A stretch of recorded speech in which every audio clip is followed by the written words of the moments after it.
ब्रह्मपुरी इंद्रपुरी साम्राज्य का एक छोटा सा राज्य था।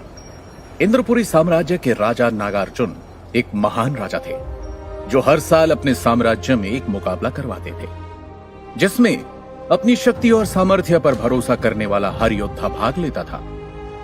इस मुकाबले के बाद उन योद्धाओं को पूर्वजों की गुफा में जाने का मौका मिलता था।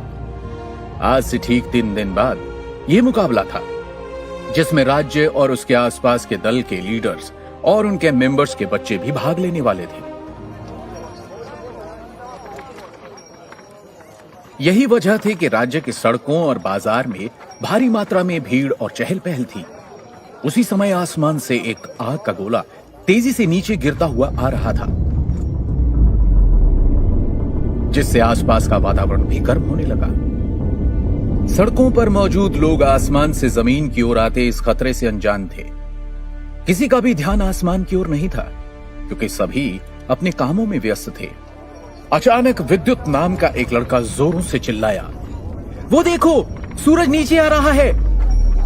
उसकी इस बात पर वहां मौजूद लोग उसका मजाक उड़ाते हुए बोले, अरे देखो, ये पागल क्या कह रहा है, कभी सूरज भी नीचे आता है भला।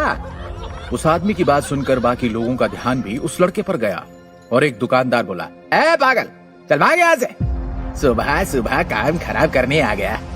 इस पर वो लड़का बोला, पागल नहीं हूं मैं, बल्कि तुम सब मूर्ख हो। मेरा नाम विद्युत है, मैं तो चला, अभी तुम्हें भी यकीन हो जाएगा, एक बार ऊपर तो देखो। ये सुनकर वहां खड़े लोग हंसने लगे और उसकी बात पर ध्यान न देकर अपने काम करने लगे। ये देखकर वो लड़का बोला, मूर्ख हैं सब, चलो मुझे क्या। उसने एक बार फिर आसमान की तरफ देखकर कहा, अगर जल्द ही कुछ नहीं किया गया तो ये सभी लोग मारे जाएंगे। ये ख्याल आते ही वो तेजी से मीनार की ओर दौड़ा। मीनार एक घंटा घर की तरह था, जिसमें एक अग्निकुंड था। खतरे का आभास होते ही अग्निकुंड में आग लगाकर राज परिवार और ताकतवर वीरों को सूचना दी जाती थी, ताकि वो खतरे का सामना कर सके। वो लड़का यानी विद्युत तेजी से मीनार की ओर दौड़ा, पर अचानक सामने का नजारा देखकर उसके कदम रुक गए। विद्युत ने अपने मन में कहा, अगर मैंने इन सैनिकों को बताया तो ये लोग भी मेरा मजाक उड़ाएंगे, जैसे बाजार में उड़ाया गया था। मुझे इनसे छुपकर जाना होगा। ये सोचकर वो मुस्कुराया।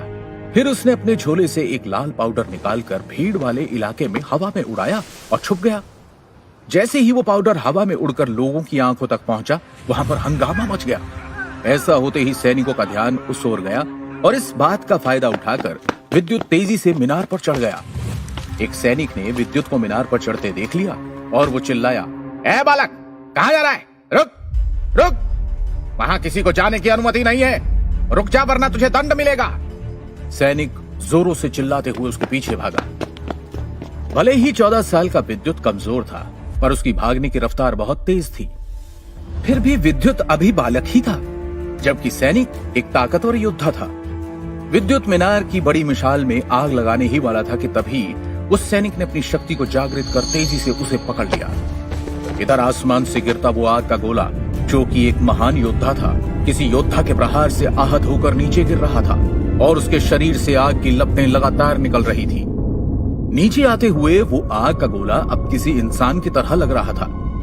उसके शरीर से निकल रही आग की लपटों के कारण कोई आम स्तर का योद्धा अगर उसे देखता तो शायद वो उसे आग का गोला या उल्का पिंड ही समझता। इधर मीनार में सैनिकों ने हाथ में मशाल लिए हुए उस लड़के को मीनार की बड़ी मशाल में आग लगाने से रोका, लेकिन विद्युत ने फिर भी तेजी से मशाल को मीनार के अग्निकुंड में फेंक दिया और अगले ही पल बड़ी मशाल जलने लगी। उस मशाल के जलते ही राज्य के चारों कोनों की मशालें भी एक एक करके जलने लगी।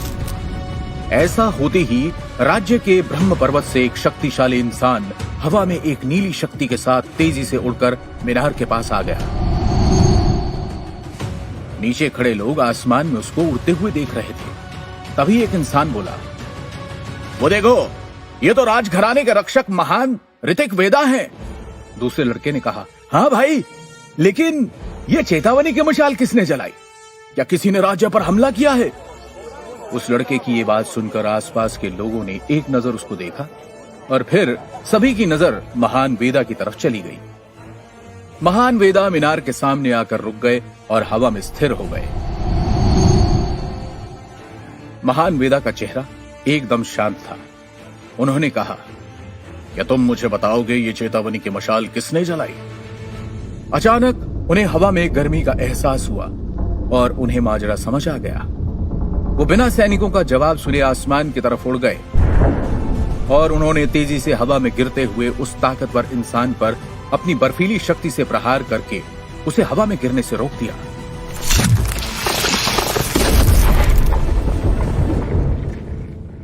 वेदा की शक्ति का असर इतना तेज था कि उनका शरीर एक नीली आभा से चमक रहा था। उनके शरीर से शक्तियां लगातार ऐसे निकल रही थी जैसे वो बहती हुई शक्तियों का कोई महासागर हो। ऋतिक वेदा एक जलमूल शक्ति के योद्धा थे। उनका स्तर एक एलिमेंट गॉड का था। उनकी इन्हीं लाजवाब शक्तियों के कारण उन्हें वाटर एलिमेंटल गॉड भी कहा जाता था। एक वक्त था जब महान वेदा सबसे शक्तिशाली सुपर 7 वॉरियर्स दल का हिस्सा थे। समय बीतने के साथ ही सुपर 7 वॉरियर्स दल के योद्धा अलग अलग हो गए, जिनमें से कुछ योद्धा रहस्यमय तरीके से गायब हो गए और कुछ ने लीडर और रक्षक की उपाधि ले ली थी। जैसे ही इंद्रपुरी साम्राज्य के रक्षक महान ऋतिक वेदा ने उस अग्नि शक्तियों से घिरे आदमी को बचाया, वैसे ही उस बूढ़े आदमी की शक्ति को महसूस कर वो समझ गए कि वो कौन था। ऋतिक वेदा ने अपनी आंखों को सिकोड़ते हुए उस बूढ़े आदमी को देखा और गंभीर होकर हल्के खींच भरे भाव में बोले, तुम क्या कभी एक जगह आराम से नहीं रह सकते? नीचे जमीन पर खड़े लोग ऋतिक वेदा और उस बूढ़े आदमी को हैरानी से देख रहे थे। तभी एक लड़का जो कि योद्धा के कपड़े पहने था, वो गुरूर भरी आवाज में अपने साथ खड़े मित्र योद्धा से बोला, देखना, लीडर रक्षक वेदा इसको अच्छा सबक सिखाएंगे। तभी उस लड़के का मित्र योद्धा बोला, मुझे ऐसा नहीं लगता। अगर ऐसा होता तो अब तक एक खतरनाक लड़ाई शुरू हो चुकी होती मेरे दोस्त, क्योंकि मुझे वो बूढ़ा आदमी कपड़ों और उसके शरीर से निकलती शक्तियों से कोई मामूली आदमी नहीं लग रहा है। वरना वो इतनी ऊंचाई पर क्या कर रहा था बताओ? ऐसा कहते हुए वो अपने दोस्त को हैरान करने में कामयाब हो गया था। इधर एक सैनिक हैरानी के साथ आसमान में देख रहा था और विद्युत को कसकर पकड़े था। जैसे ही विद्युत ने देखा कि सैनिक का ध्यान उस पर नहीं है, तो वो उसे धक्का देकर वहां से भाग गया और भीड़ में जाकर छुप गया। विद्युत ने ये इतनी तेज रफ्तार में किया कि जब तक सैनिकों का ध्यान उसकी ओर जाता, उनकी नजरों के सामने बस सैकड़ों लोगों की भीड़ थी। उस सैनिक ने जब उस लड़के को चालाकी से अपने हाथों से निकलकर गायब होते देखा, तो उसका गुस्सा चरम सीमा पर पहुंच गया। वो गुस्से में कहने लगा, यह लड़का तो बहुत तेज निकला। अगली बार ये मीनार के आसपास में दिखा तो देखना मित्र, मैं उसके हाथ काट दूंगा। अपने साथी सैनिक की बात सुनकर दूसरा सैनिक हंसते हुए बोला, ये तुम सिर्फ कह रहे हो या करके भी दिखाओगे मित्र? ये सुनकर वहां खड़े लोग भी हंसने लगे। उस सैनिक ने जब देखा कि उसके साथी सैनिक और सभी लोग उसका मजाक उड़ा रहे हैं, तो वो शर्मिंदगी के कारण दांत पीसते हुए पैर पटककर वहां से चला गया। उधर आसमान में ऋतिक वेदा और वो बूढ़ा आदमी बात कर ही रहे थे कि तभी एक तेज और ताकतवर शक्ति उनके पास आकर रुकी। अचानक वहां आई खूबसूरत पंखों वाली उस लड़की को देखकर ऋतिक वेदा और उस बूढ़े आदमी का ध्यान उस ओर चला गया। उस लड़की को देखकर उस बूढ़े आदमी ने शातिर मुस्कुराहट के साथ कहा, ये लो, आ गई मुसीबत। मैं इसी से बचकर भाग रहा था। न जाने इस खूबसूरत लड़की को मुझ बूढ़े आदमी से इतना लगाव क्यों है। अचानक वहां एक तेज रोशनी आकर रुकी और सभी की नजरों के सामने एक सिल्वर रंग का टाइगर आया, जो शरीर से निकलती बिजली की तरंगों से बने पंखों के साथ हवा में उड़ रहा था। वो टाइगर नाराजगी से बोला, चौदसी। उस टाइगर को देखकर वो खूबसूरत पंखों वाली लड़की के चेहरे पर मुस्कुराहट और आंखों में नाराजगी थी। वो शक्ति के 8वें स्तर पर थी, इसलिए उसकी बेल्ट पर 8 शक्तियों के 8 सितारे लगे थे। अगले ही पल वो लड़की अपनी मस्त अदाओं के साथ अपने सामने मौजूद 3 ताकतवर शक्तियों के बिल्कुल सामने आ गई। नीचे मौजूद सभी लोग उसके जिस्म को निहारने लगे। उसने लाल काले रंग के बहुत ही छोटे कपड़े पहन रखे थे, जिससे उसका गोरा शरीर साफ नजर आ रहा था। मदहोश निगाहें और खूबसूरत अदाओं के साथ वो लड़की हवा में अपने पंखों को धीमी रफ्तार से लहरा रही थी। इस लड़की का नाम था दुदुसी। ये अधर्मपुरी से थी, जिसे अब कालेश्वर के नाम से जाना जाता है, जो कभी एक देवस्थल हुआ करता था और शक्तियों के मामले में इस दुनिया का चौथा सबसे बड़ा रहस्यमय स्थान था। ऐसी 4 जगह हमारे देश में और थी। कालेश्वर राज्य के लीडर की छोटी बहन थी दुदुसी। जब दुदुसी ने देखा कि नीचे खड़े मामूली लोग उसके जिस्म को निहार रहे हैं, तो उसे बहुत बुरा लगा। उसने अपने 8 चक्रों को जागृत कर लिया, जिससे उसकी ऊर्जा इतनी बढ़ गई कि उन सब आम स्तर के लोगों और योद्धाओं की आंखों में जलन होने लगी। मजबूरन उन्हें अपनी आंखें बंद करनी पड़ी। उस समय किसी ने नहीं देखा कि भीड़ में मौजूद 2 आंखें अब भी उस लड़की को निहार रही थी। ये आंखें उस लड़के की थी जो मात्र 14 साल का था और अभी उसकी शक्तियां भी जागृत नहीं हुई थी। न जाने वो ये कैसे कर रहा था। इस बारे में कोई भी कुछ नहीं जानता था। आसमान में लीडर ऋतिक वेदा ने अपने सामने खड़ी दुदुसी को देखकर कहा, दुदुसी, अपनी शक्तियों को काबू में रखो, वरना। ऐसा कहते हुए उनके चेहरे पर नाराजगी थी। ऋतिक वेदा इससे आगे कुछ कहते कि तभी उनके सामने खड़ी दुदुसी ने उन्हें हंसते हुए रोककर कहा, वरना क्या, 2 मर्द और एक दिव्य रैंक का टाइगर मिलकर एक लड़की पर हमला करोगे? शर्म नहीं आती तुम सबको? ऐसा कहकर खूबसूरत जवान दुदुसी अपने बालों से खेलने लगी और फिर उसने मुस्कुराकर रक्षक वेदा की ओर देखते हुए कहा, अगर तुम चाहती हो कि मैं यहां से चली जाऊं, तो इस बूढ़े से कह दो कि मुझे वो अग्नि शक्ति ग्रंथ दे दे। दुदुसी की बात सुनकर वो बूढ़ा योद्धा सिल्वर थामा नाराजगी से बोला, ये मेरे जीवन की पूंजी है और मैं इसे अपने वारिस को ही दूंगा, तुम्हें नहीं। अगर मेरी शक्तियों पर सील नहीं चढ़ी होती तो मैं तेरी जुबान काट लेता, क्योंकि तेरी हैसियत ही नहीं है कि तू मुझसे ऐसे मुकाबला कर सके। उस वक्त हवा में उड़ रहे सिल्वर टाइगर के चेहरे पर भी नाराजगी थी। सिल्वर थामा की बात सुनकर दुदुसी मुस्कुराकर बोली, देखो, मेरे पास वक्त नहीं है। मेरे लीडर ने मुझे आदेश दिया है कि मुझे इस ग्रंथ को किसी भी कीमत पर हासिल करना है। इसलिए लीडर ऋतिक वेदा, आप मेरे रास्ते में ना आए, वरना मैं इन सबको अंधा कर दूंगी। इतना कहकर दुदुसी ने अपनी शक्तियों को बढ़ाया, जिससे सैकड़ों लोगों के दर्द से कराहने की आवाजें आने लगी। ये देख वेदा ने अपने हाथ को हवा में हिलाया और वो ग्रंथ उनके हाथ में आ गया। उन्होंने मुस्कुराते हुए वो ग्रंथ दुदुसी को दिखाया और जमीन की तरफ दूर फेंकते हुए कहा, अच्छा, अब तुम इन आम लोगों को निशाना बना रही हो, तो जाओ इन्हीं लोगों के बीच से वो ग्रंथ ढूंढ कर ले लो। जब दुदुसी ने देखा कि वो ग्रंथ भूमि की ओर गिरने लगा, तो वो अपनी शक्तियों को वापस लेने लगी ताकि वो उस ग्रंथ को देख सके। लेकिन इस वजह से शक्तियों का असर लोगों से हट गया और लोगों को राहत मिल गई।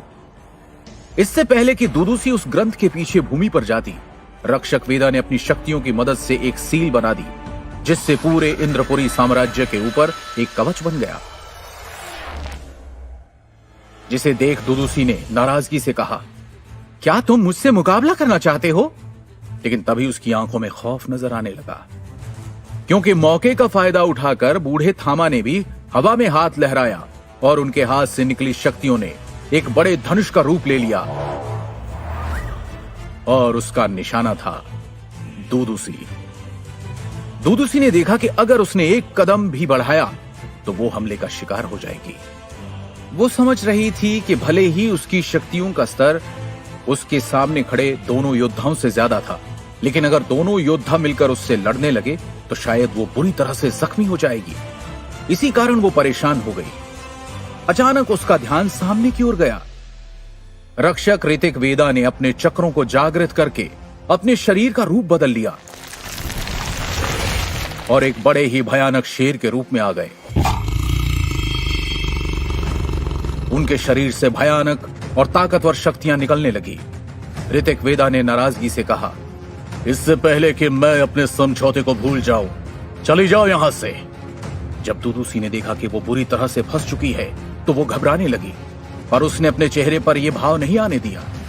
वो बोली, रुको, मैं जा रही हूं, मैं हार मानती हूं, पर ध्यान रखना मैं लौटूंगी जरूर। और जब मैं लौटूंगी तो इस बूढ़े और उस ग्रंथ दोनों को साथ ले जाऊंगी।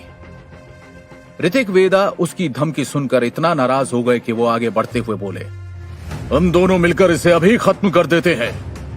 उनके शरीर से शक्तियां बाहर निकलने लगी, लेकिन तभी उनके कदम पीछे खड़े बूढ़े थामा की आवाज सुनकर रुक गए। बूढ़े थामा गंभीर आवाज में बोले, हम उसे नहीं मार सकते। अगर हमने ऐसा किया तो एक महायुद्ध होगा और वो आएगा जिसका सामना भले ही हम सातों मिलकर कर ले, लेकिन एक बार फिर हजारों लोग मारे जाएंगे, इसलिए इसे जाने दो। ये देख ऋतिक वेदा, जो कि एक शेर के रूप में थे, तेज दहाड़ के साथ अपनी भारी आवाज में बोले, जाओ, चली जाओ यहां से, इससे पहले कि मेरा मन बदले। कहां गायब हो गया था वो लड़का विद्युत? क्या है उस अग्नि शक्ति ग्रंथ में? क्या दुदुसी फिर से लौट कर आएगी? जानने के लिए सुनते रहिए रहस्य, रोमांच और फैंटेसी से भरपूर कहानी ब्रह्म योद्धा द डिस्ट्रॉयर, सिर्फ पॉकेट एफएम पर।